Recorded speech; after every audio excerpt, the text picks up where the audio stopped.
Shalom Aleichem, everybody. We're continuing with our series of virtual Divrei Torah. I'd like to start off by wishing all those in need of refuah shlema, they should have refuah shlema b'karov, and unfortunately those who are in need of a nechama, of a consolation, Hashem should comfort them.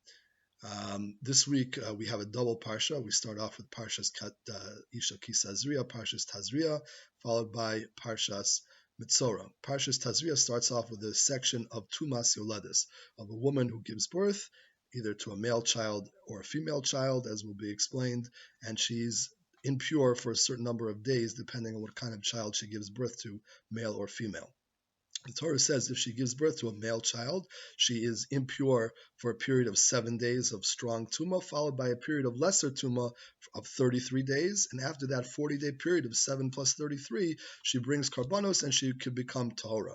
The Torah says, Im nikevase lady, if she gives birth to a female child, then v'tama shvu'ayim, she is impure for a period of 2 weeks for strong tumah, and then a period of 66 days of what's called dam toar, lesser impurity, and after that 80-day period, 14 plus 66, that 80-day period, she can bring karbanos and she can become tahora. And the question is, why are the numbers doubled, the numbers of days of impurity doubled if she gives birth to a female child as opposed to a male child? And the Shem Shmuel answers very beautifully. He says like this. He says, all tumah, what is tumah? When does tumah occur? Tumah occurs when you have life or the potential for life, and then you that life is either non-existent anymore or that potential for life is non-existent. So of course the most tamei thing that we have is a dead human body, right? The human being the greatest form of life was there, is no longer there. Tumah rushes in to fill that void. Other types of tumah include dead animals. Animal is a life, but it's a lesser life form than a human being. So dead animal can impart, certain types of dead animals can impart tumah, but less tumah than a dead human body. And so on and so forth. If you go down the line, you'll see that all tumah is representative or comes in when there was either actual life or the potential for life, which is no longer there. So the Shem Yishmael explains, he says, when a woman is pregnant, she has the child within her. She has life within her. When she gives birth, and that child is no longer within her, that life is no longer within her, tumah rushes in to fill that void. That's true both for if she gives birth to a male child or a female child. But one of the differences between a male and a female is that a female is the one who carries children, right? This little child will grow up, God willing, to become a mother herself and carry her own children and so on down the line. So a female, unlike a male, has the potential within her for further generations, for more childbirth, for bringing more life into the world. So therefore, the Shem Yishmael explains the minimum line, or the minimum amount of tumah of 7 days is there after birth for both the male child and the female child, 7 days. But there's an additional 7 days for a sum total of 14 days of strong tumah when the mother gives birth to a female child, because not only does she no longer have that female child within her, but the female by definition represents the potential for even more life. So therefore, there's even more life that left her when she gives birth to a female child. Therefore, since there was the potential for life or actual life in the female, therefore the greater the life or potential for life, in its absence, there's even more tumah that rushes in. So that's why the numbers are doubled when the woman gives birth to a female child as opposed to giving birth to a male child. So I think it's a very beautiful pshat of the Shem Yishmael. It really gives the Torah perspective on and value to a woman's ability to bring life into this world. That really and correspondingly, when that leaves, there's even greater tumah. Unfortunately, or fortunately, that's the halacha that rushes in. But it really points to the value of the female ability to bring life into this world and its value. The Torah continues on in Parshas Tazria to talk about tumas tzoras, the tumah of someone who has this disease, which is disease which no longer exists, but it's a physical manifestation on the skin of certain sins, of certain spiritual failings that a person has. Primarily, of course, the rabbis tell us because of lashon hara, because of arrogance, because certain sexual sins.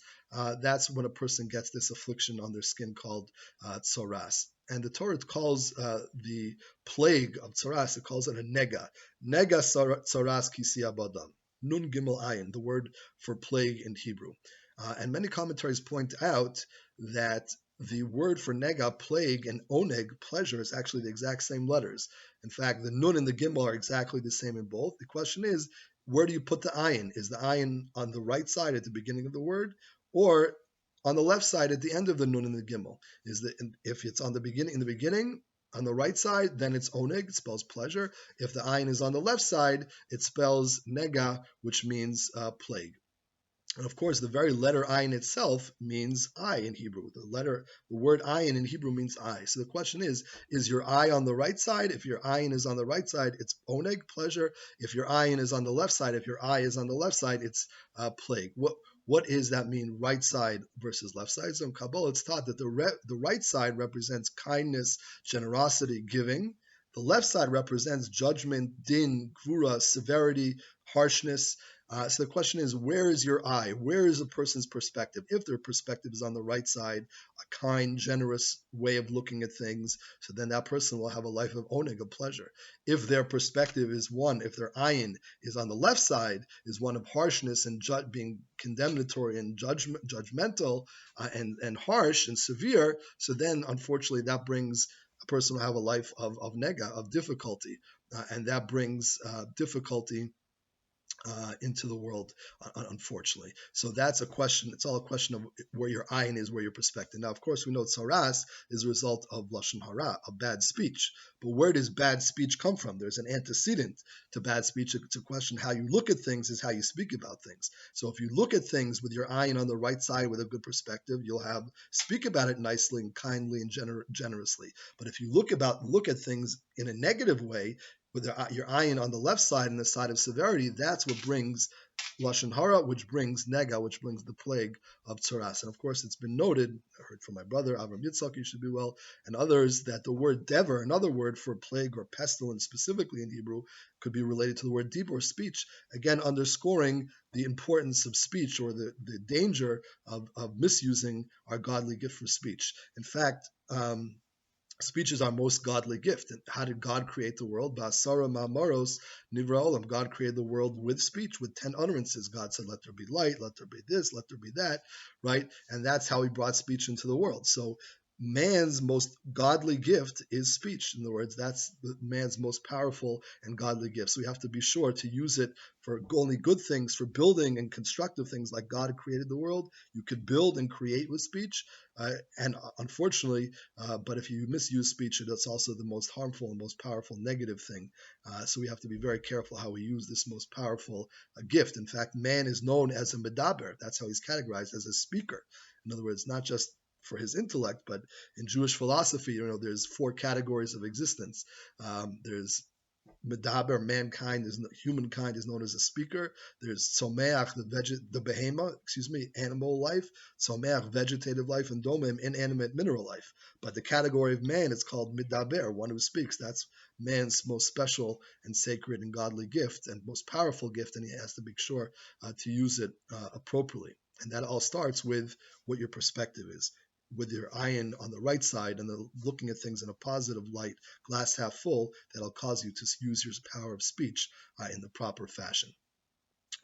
Then the next parsha, Parshas Metzora, the Torah continues on and talks about how to, someone who has tzaras, unfortunately, how could they become pure? So the Torah describes that they take 2 birds and you slaughter one of the birds into a container that has spring water in it, and then you take a bundle, a piece of erez, a piece of cedar wood, azov, a piece of hyssop wood, and you tie the hyssop and the cedar together with a shniz solas, a scarlet red worm-like thread, and you dip both the live bird and the bundle of the hyssop and the cedar wood into the blood water mixture in the vessel, and you let the live bird fly away, and you take the sirup and hyssop bundle and dip it in the blood, and the Kohen sprinkles that on the person who's going to the Metzora, who's getting purified. And the question is, what's the symbolism of all these ingredients in this purification process? So our Chazal tell us that the birds are constantly chirping and chattering. That represents speech.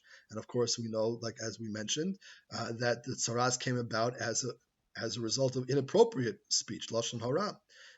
What is the cedar? Cedar is a very tall, imposing tree, the erez, so that represents arrogance. So this person was very arrogant that he spoke about other people in such a negative light. So he had someone who was previously arrogant. The Chazal say he has to lower himself like the Azov, like this lowly, low hyssop bush or tree, and also like the Shnit Tolaz, the worm-like thread. A worm is a very lowly creature. He has to lower his ego. He has to lower his arrogance from being like an erez, like a cedar, down to being like a hyssop, lowly bush, and like the Shnit Tolaz, not be so arrogant, be more humble. That's part of his purification process. But the question is, why do we have the second bird? That we understand you slaughter one bird, that's the bird of inappropriate speech. But you have a second bird which is dunked in the blood of the slaughtered bird, but then is let free and to fly away al pnei hasadeh, across the field into the wild.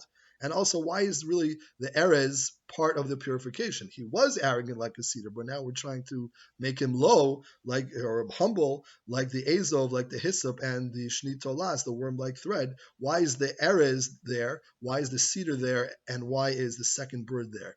If these are things, if we're trying to get rid of.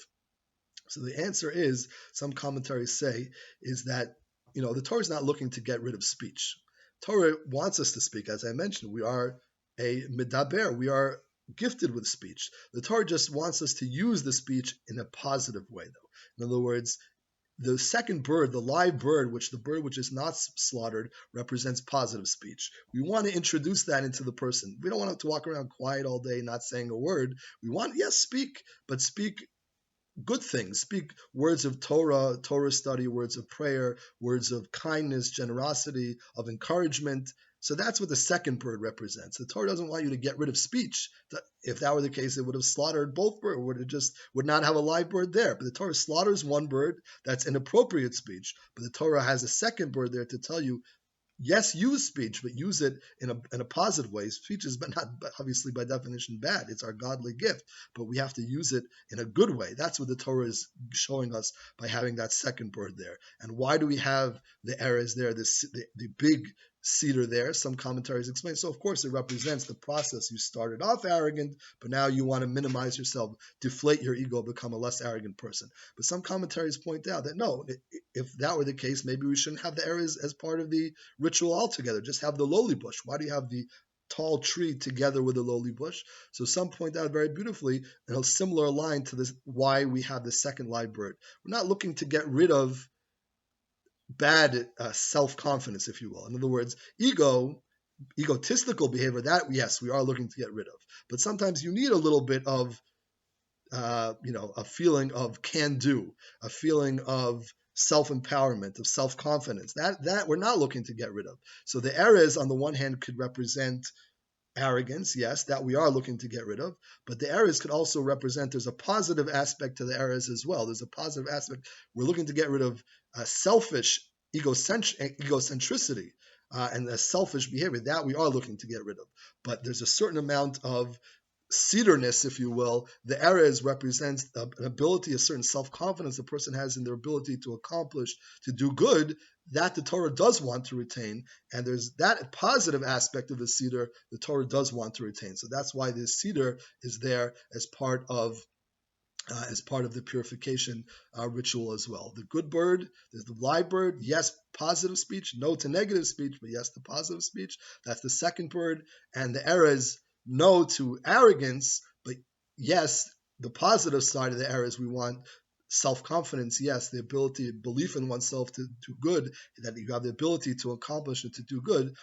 That part we want to retain, and that's why the erez is part of the purification ritual as well. So I think these are some very powerful messages in terms of living a life of oneg, of pleasure and healing and health and goodness, both psychologically, emotionally, spiritually, which of course has its physical manifestation in the world as well. If we look at things negatively with the ayin on the left side, so then we have nega, we have unfortunately plague, bad things in the world, lack of health, lack of goodness.